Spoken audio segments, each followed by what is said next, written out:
Okay, the next speaker then is Karen Andrews, Advocacy Centre for Tenants, Ontario.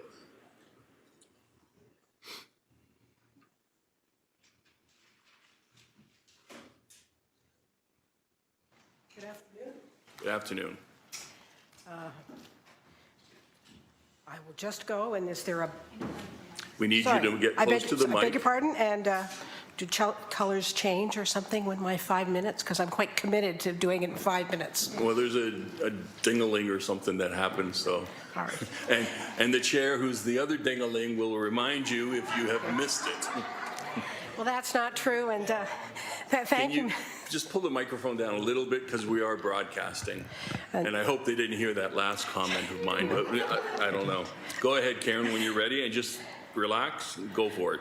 Well, thank you, Mr. Chair, and councillors and people of Hamilton for welcoming me here. I work at a provincial legal clinic. I've been a lawyer for tenants for 30 years. I started when I was 10. This is a provincial issue, and I have made the trek down the QEW, and I appreciate the opportunity.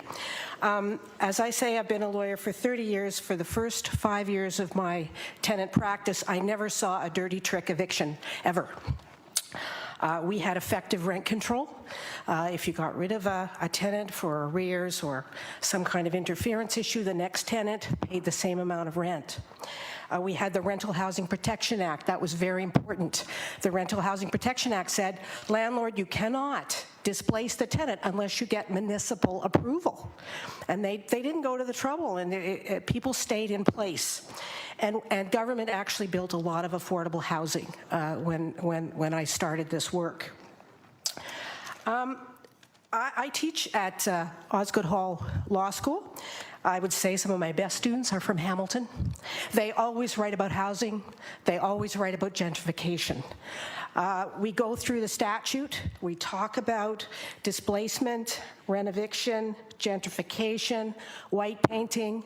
We look at the Act. And my students say, but Karen, there's nothing wrong with the Act. It looks pretty good. It regulates the process. It's fair to tenants. They're young. The landlords don't follow the rules. They don't follow the rules. I never had one of these. I now have 2 have come to me in April. I have 3 illegally evicted people that were going to court to try and get back. The tenant leaves, fluffing is done or not, and another tenant is in there paying double. And that's what's happening all over the province. There's simply too much money on the table for landlords not to exploit this section of the Act. The fines at the LTB won't deter them. Damages that a tenant can get at the Landlord and Tenant Board won't deter them. There is simply no incentive to keep a tenant in place for a long time. They're paying a reasonable rent. Gosh, escalating rent. If I can get them out of here, I can double my rent. That is what is going on. Now, you've been presented with a report, and I take issue with 2 points of the stakeholder report that you were provided. There's talk about, landlords running a business need to generate income. Gosh, with these low rents, how do we repair the unit? I wasn't going to talk about it, but this report does not talk about appreciation. Let's do the math. You're a landlord. You put in $100,000 in a $500,000 property. CMHC says you're appreciating at 6% a year. So in 10 years, your property is worth $800,000. Your $100,000 has grown to $800,000. If you put it in the stock market, it's only grown to $160. I mean, listen to me. But $800,000, the wealth that is being created, there's no excuse for landlords not repairing. There is no excuse for landlords evicting decent people who are not at fault and pay their rent. It's an extremely lucrative business. This report does not say anything about that. In fact, poor landlords, low rent, what are we to do? That is not the case. The economic argument. But then the argument very casually, the report very casually says, you can't promulgate bylaws like New Westminster did. And I'm here to make the argument that if you ask 4 lawyers to come up with an opinion on an legal issue, you're going to get 5 different opinions. So I dispute that you cannot promulgate a bylaw. Our municipal act looks a lot like the act in British Columbia. Do it. Be bold. Take it out for a spin. You are the city of Hamilton and people are suffering. And the costs of not doing it are displacement, our medical costs, shelter costs, and the costs of human misery.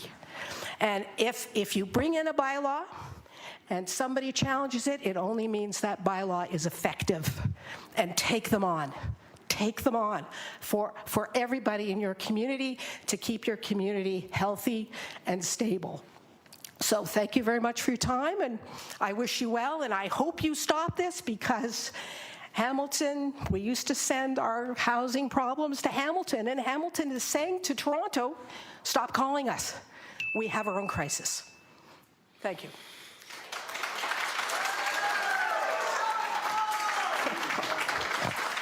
There's no clapping. I know there's no clapping. Is your family here too? Sincerely, Karen, I'm glad you drove down the QEW today, so thank you for that. Well, I like Hamilton. Thank you very much. And go Ticats. Any questions? And now you're sucking up. Are there any questions of our delegate? Councillor Maureen Wilson, please. Good afternoon. Thank you so much for being here. And just as an aside note, I love your glasses. Oh, well, thanks. They're totally awesome. So I just want to make sure I'm very clear on your definition of the problem. I know you're not saying that we used to be generous of heart and now we're not generous of heart. But if you could have a clear, once again for my benefit, a clear articulation of the problem. You're saying people are making loads of money. We're not taking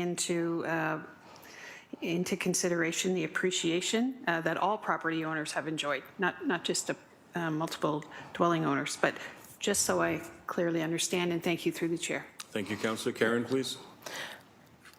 So the Act says that if a landlord needs to do major renovations that require a building permit, and you have powers under the Building Permit Act, use them. Yep.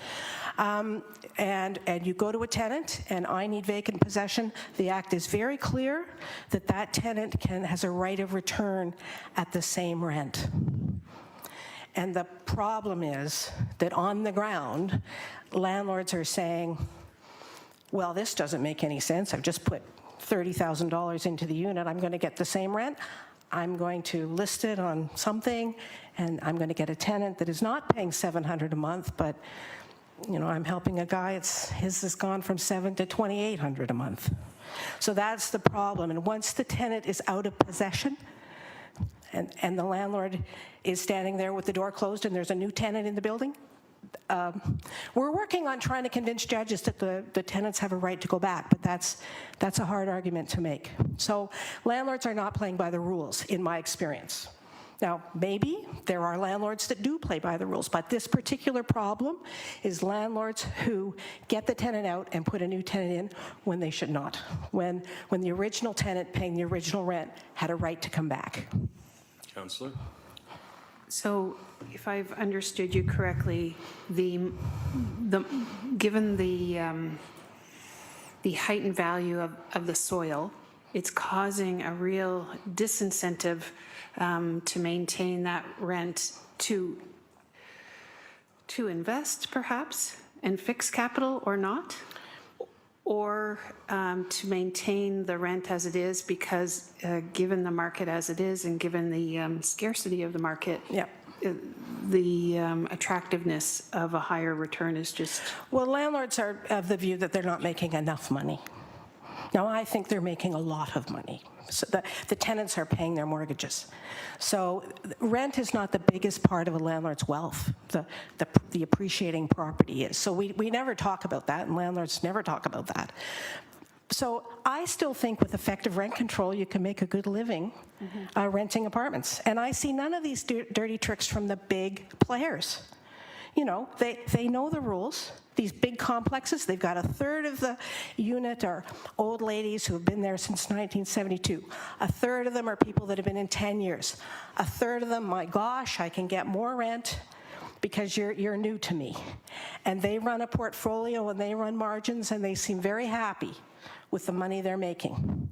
But this is a particular problem of a small landlord who is angry that, you know, how come I'm stuck with this tenant at $700 a month when I should be getting $2,000 a month. So the infamous case of the tenants on College Street in Toronto, my neighbors, the cast of Baroness von Sketch, they were paying $1,200 for their beautiful 3-bedroom apartments on College.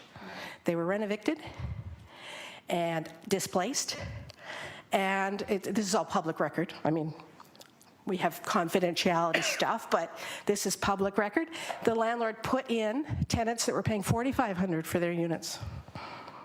So that's $3,000 a month per unit that the landlord is making. And so when the fine is issued at $25,000, the landlord clears that up in 10 months. Yep. So that's the problem. And in some jurisdictions, like in Oakland, California, there's no upward damage limit. So in Ontario, really, you can only get a tenant $35,000, which is why the buyouts are getting better. A $25,000 buyout, a $35,000 fine, you know, I can get certainty with a $25,000 buyout. But in places like Oakland, California, there's no upper end to the damages. So if you will illegally evict me, I'm going to sue you for $200,000. So the fines are a problem. The damages are a problem. Like the differential in rent for a year. Well, what's that when you've been displaced and you're going to have to pay a differential in rent for 20 years? Yeah. It's not enough. It's not enough money. And, you know, if we like our communities, we like families in our communities, we like seniors in our communities. I like stability in my neighborhood. And it is being transformed before my eyes, and I don't like it. And I have an investment in property, but there are things about the social good and the public good, and we have to think about this. And, you know, Matthew Desmond in his book, Evicted, said, New York Times bestseller list says, 20 years ago, working people could live in decent places. Yep. I want to live in that community. Working people should live in decent places. Councillor? Thank you. I just have one more. One more question. Sorry, Karen. Beg your pardon? Thank you. Just because the applause happens doesn't mean you can leave. Well, other people want to speak, and they have their stories that are important. They are all important. Thank you. I'm just asking you these things because you're bringing up just also an outside of Hamilton perspective. So it's not unique to Hamilton. But there's a lot of emphasis on tenant education. Mm-hmm. And I was wondering if you could speak to that. Is it your experience that there seems to be a lack of awareness of the process, or if you just care to comment on that at all? Thank you, Chair. I don't think in this climate of greed and illegality that tenant education is so effective. I think landlords know what the game is, and I think tenants know what the game is. And, you know, we hear about tenants being harassed. And I think tenants know they shouldn't be harassed. But what do they do? Mm-hmm. You know, wait for a hearing at the Landlord and Tenant Board for 12 months? So, and I always say to people when this happens, you know, this is your home, and you don't want to feel sick to your stomach when you walk through the lobby and go to your apartment and know the fight that you're having with your landlord. So I think the landlords know the rules, and I think tenants know the rules. And there are other market forces at play that unfortunately, you know, and as a lawyer, I think those rules are important. I think veracity is important. You know, you should follow the rules. And this is why I especially don't like these cases, because they really are about not telling the truth and not following the rules and not letting those tenants back. And for God's sake, you got 6 units, that person is 85, you know? They might not last a long time. Then you'll get your $2,700 a month. Just wait. And it really destabilizes neighborhoods, and I don't like this. Follow up, Councillor? Thank you to the delegate. Thank you. Thank you very much, Karen, again for coming down.